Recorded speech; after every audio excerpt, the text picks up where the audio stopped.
Turns out wealthy parents breed wealthy children.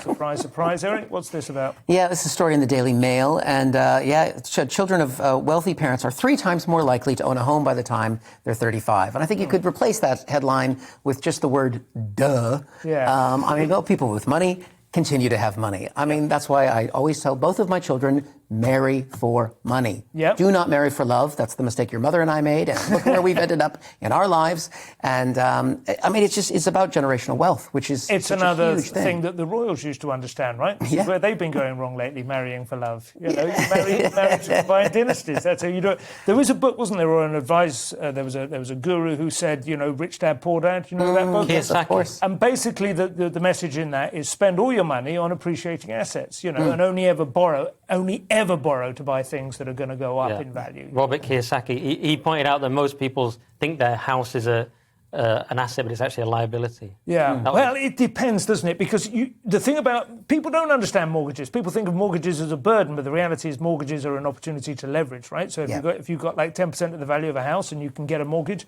then it will go up, and that will magnify your chances of it earning money. So I've heard. Yeah, but that's the whole point in this. It's powerful. Yeah. I remember I have a few. Well, I studied law at university. Didn't pursue it, but I met a few people who came from wealthy stock as a result. One thing I always notice when you go to their houses, their furniture is old.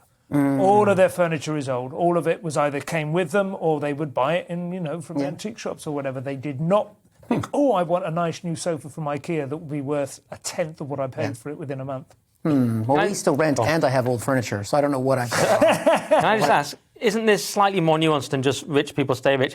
It's also this difference between the boomers and the... Basically, boomers have all the money. And I was looking at this thinking we should introduce a boomer tax, and I realised that was just tax. That's what it is, because they have all the money anyway. They're being taxed. Well, no, there are ways. There's Georgism, which is the proposition that you tax land value rather than just wealth, but you tax the rentable value of your land. And there is some argument to that, except it would make a huge shift in the whole tax code, which people have based all their investment decisions on it being what it is. So if you changed it, it would be quite harsh.